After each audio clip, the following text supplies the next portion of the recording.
Ang aking pag-ibig ay sumainyong lahat. Amen. Ang aking kapayapaan ay sumainyong lahat. Ang aking kaligtasan ay sumainyong lahat. Ang aking kagalingan ay sumainyong lahat. Kayong lahat na narito ay mahalaga sa akin. Amen. Sapagkat kayo ay aking mga anak. Ang umiibig sa akin ay may buhay na walang hanggan. Amen. Ang nananatiling naglilingkod sa akin ay makakamit niyo ang buhay na walang hanggan. Kayong lahat na narito ay tinawag ko sapagkat kayong lahat ay nakatakda ito sa inyong mga buhay. Sapagkat nung nasa sinapupunan pa kayo ng inyong mga magulang, ay itinakda ko na sa inyong buhay na ako ay inyong paglilingkuran habang kayo'y nabubuhay. Kaya pinasasalamatan ko kayo sa inyong pagsunod sa aking kalooban.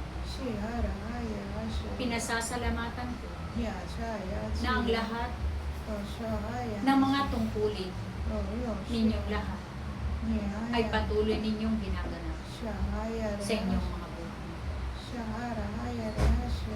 Higit sa inyong punong lingkod, ako'y nagpapasalamat sa Kanya sapagkat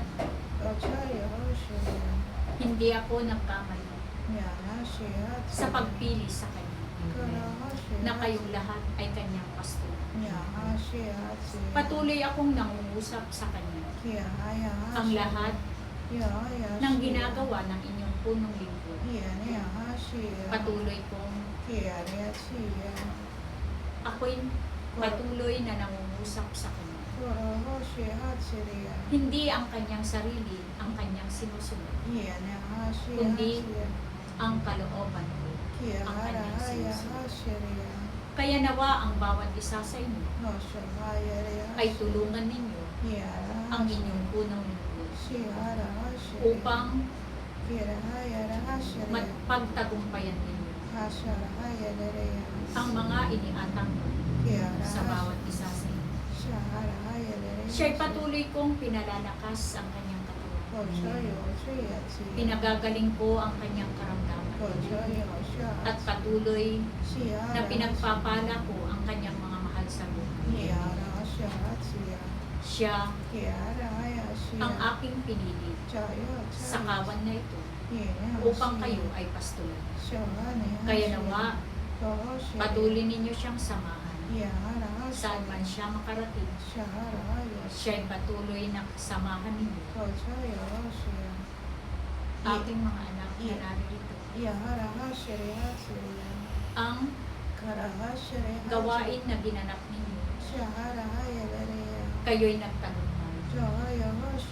Sapagkat maraming mga kabataan na inialay ninyo sa aking paanan.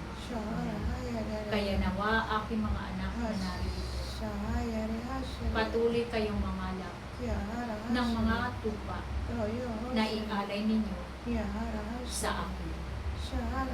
At tatamuhin ko na utang na loob sa bawat isa sa inyo. Kayong lahat ay aking pagpapalala. Kayong lahat ay hindi ko pababayaan. Kaya patuloy kayong maging tapat at patuloy na umasa sa inyong Diyos na inyong pinaglilingkuran. Ipagkatiwala ninyo ang inyong buhay sa akin at huwag kayong lalayo sa aking piling, sapagkat sa aking piling tunay na kayo'y hindi mabibigo, sapagkat doon sa aking kaharian ay nakatala ang inyong mga pangalan doon sa aklat ng buhay. Kaya nawa ang mga kapangyarihan na ipinagkaloob ko sa bawat isa sa inyo, nawa ito ay inyong ingatan. Alagaan ninyo ito, gamitin ninyo sa kabutihan. Kaya aking mga anak na narito, patuloy ninyo akong tawagin sa lahat ng oras, at patuloy na ako'y inyong papurihan sa lahat ng oras, at kayo ay hindi ko pababayaan. Kaya aking mga anak na narito, kayong lahat ay pinasasalamatan ko, sapagkat kayo'y patuloy na sumusunod sa aking kalooban. Taglay ninyo ang aking pag-ibig, sapagkat ang aking pangalan ay itinatakbo sa inyong buong katauhan. Kaya nawa magliwanag ito, aking mga anak, upang maparangalan ang inyong Ama na nasa langit. Kaya palaging kayo'y gumawa ng mabuti sa inyong kapwa. Taglayin ninyo ang landas na matuwid, upang hindi kayo mabibigo, kundi makakamit ninyo ang pangako ng inyong Ama na buhay na walang hanggan. Salamat sa inyong lahat na narito. Ang kapayapaan ay taglayin ninyo lahat sa inyong mga buhay. At sa pag-uwi ninyo sa inyong mga tahanan, kapayapaan ang ipagkakaloob ko sa inyong lahat.